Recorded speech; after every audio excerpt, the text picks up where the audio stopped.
নমস্তে বন্ধুসকল, দাস এগ্ৰ ফাৰ্মৰ পৰা মই নিত্যন দাস আশা কৰোঁ আপোনালোকৰ ভাল। বহুত দিন ভিডিঅ' বনোৱা নাছিলোঁ, আজি ইয়াতে ভিডিঅ' বনাব ওলাইছোঁ।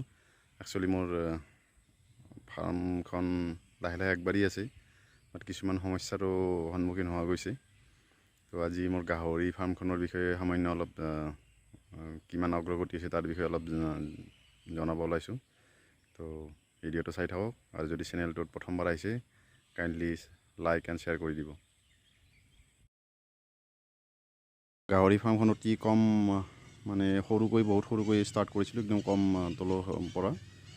মই আৰম্ভতে আপোনালোকে জানে, যোনে আগৰ ভিডিঅ' চাইছে, মই 10টা গাহৰি পোৱালি আনিছিলোঁ। তাৰে ভিতৰত 4জনী ফিমেল আৰু 6টা মেলকেইটা মই খাহী কৰি দিছিলোঁ, আৰু ফিমেল কেইজনী ৰাখিছিলোঁ 4জনী। তাৰে পিছৰ পৰ্যায়ত মই এটা ডাঙৰ ফিমেল গাহৰি আৰু আনিছিলোঁ। টোটেল মই 11জনী গাহৰিৰ পৰা ষ্টাৰ্ট কৰিছিলোঁ। এতিয়া এয়া মোৰ গাহৰি কেইজনী, এইকেইজনী মোৰ ফিমেল গাহৰি কেইজনী। ইহঁতে এতিয়া 4জনীৰ ভিতৰত 2জনী কনচিভ কৰিছে, আৰু 2জনী এতিয়া হ'ব কিজানি। যিহেতুকে একে এজৰ হয়, একে বয়সৰ হয়, গতিকে নেক্সট 1 উইকৰ ভিতৰত মানে সিহঁতৰ এবাৰ হিট আহি গৈছে সিহঁত অলৰেডি। নেক্সট আৰু কেইদিনমান পিছত সিহঁতৰ হিট আহিব, তো সিহঁতে তেতিয়া কনচিভ কৰিব। এতিয়া বৰ্তমান 4জনী মই একেলগে ৰখাই আছে। একচুৱেলি মই 2টা ৰুম বনাই পেলাই ষ্টাৰ্ট কৰিছিলোঁ, তাৰে পিছত এটা ৰুম বঢ়ালোঁ পিছত। এতিয়া আকৌ ৰুম বনাবৰ মোৰ দৰকাৰ হৈছে। তো চাওঁ, এইকেইটা মোৰ মেল গাহৰিকেইটা যিকেইটা মই খাহী কৰি দিছিলোঁ। তো ইহঁতে লাহে লাহে ডাঙৰ হৈছে, এতিয়া মোটামুটি 60+ ইহঁতৰ ওজন হৈছে। তো ইহঁতক আৰু এমাহমান ৰাখি পেলাই ইহঁতক 90 to 100 kg মান হ'লে, এমাহ 1.5 মাহত 90 to 100 kg হ'লে ইহঁতক তেতিয়া আৰু বেছি দিব পাৰিম। তো লাহে লাহে বাঢ়ি আছে গাহৰি ফাৰ্মখন। আৰম্ভতে অতি সৰুকৈ জাষ্ট ফাৰ্ষ্টতে যেতিয়া মই ষ্টাৰ্ট কৰিছিলোঁ, তেতিয়া মইতো এনেকুৱা হৈছিল, মই ৰুম বনোৱাই নাছিলোঁ। ৰুম বনাব কমপ্লিট হোৱা নাছিল মোৰ। তেতিয়া টিঙৰ বাঁহ আৰু টিঙেৰে ৰুম বনাই পেলাই তাত ৰাখিছিলোঁ। লাহে লাহে 2টা ৰুম কমপ্লিট কৰিলোঁ। তাৰপিছত কেইদিনমান আগতে এটা ৰুম বনালোঁ। তো এনেকৈ লাহে লাহে ভাবি আছোঁ কি অলপ অলপকৈ ৰুম বঢ়াই যাই থাকিম, আৰু গাহৰি সংখ্যাও অলপ অলপকৈ বঢ়াই যাই থাকিম। এতিয়া এই খাচী গাহৰিকেইটা যেতিয়া ডাঙৰ হ'ব, বিকিব পৰা হ'ব, তো ইহঁতক বিকাৰ লগে লগে কেইটামান ৰুম আৰু 5-6টামান ৰুম বঢ়াই পেলাই কিছু আগবাঢ়িব পাৰিম। তো এনেকৈয়ে ষ্টাৰ্ট কৰিছোঁ, যিহেতুকে লাহে লাহে ডাঙৰ হ'ব। আৰু মোৰ অকল গাহৰি ফাৰ্মেই নহয়, গাহৰি, ছাগলী, গৰু, হাঁহ, মুৰ্গী গোটেইখিনি একেলগে ষ্টাৰ্ট কৰিছিলোঁ। গতিকে মোৰ অলপ গোটেইবিলাক একেলগে মেনেজ কৰাটো দিগদাৰ হয়। ধৰক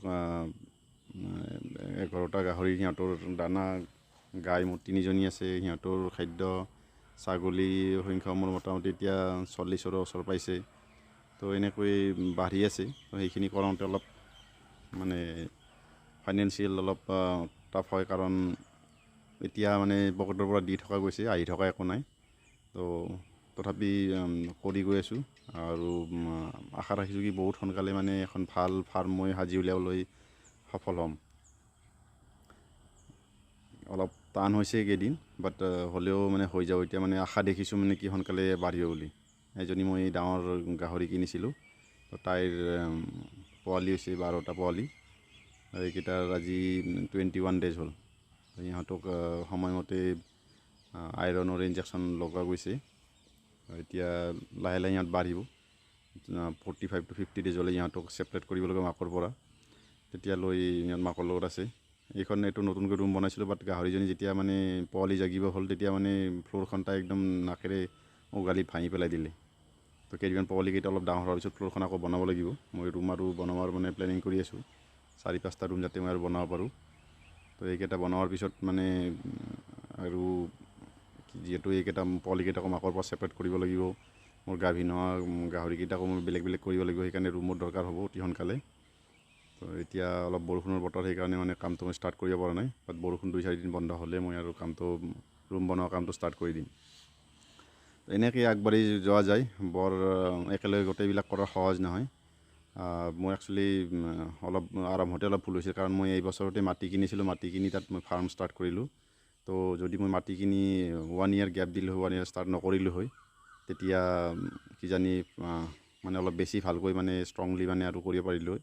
বা যি হৈছে এতিয়া মানে কৰিছোঁ, ষ্টাৰ্ট কৰিছোঁ, বাট পজিটিভনেছ দেখিছোঁ মই কি মানে ফাৰ্মখন আগবাঢ়ি গৈ আছে। অলপ সমস্যা আহি থাকে মাজে মাজে, কিন্তু এইখিনি পাৰ কৰি আমি যাব লাগিব, সাহস লাগিব। তো এইখিনি কৰি গৈ আছোঁ। তো চাওঁ মানে অনাগত দিনবোৰত কিমানখিনি আগবাঢ়িব পাৰোঁ। তো আজিলৈ ইমানে। দাস এগ্ৰ ফাৰ্মৰ পৰা ধন্যবাদ।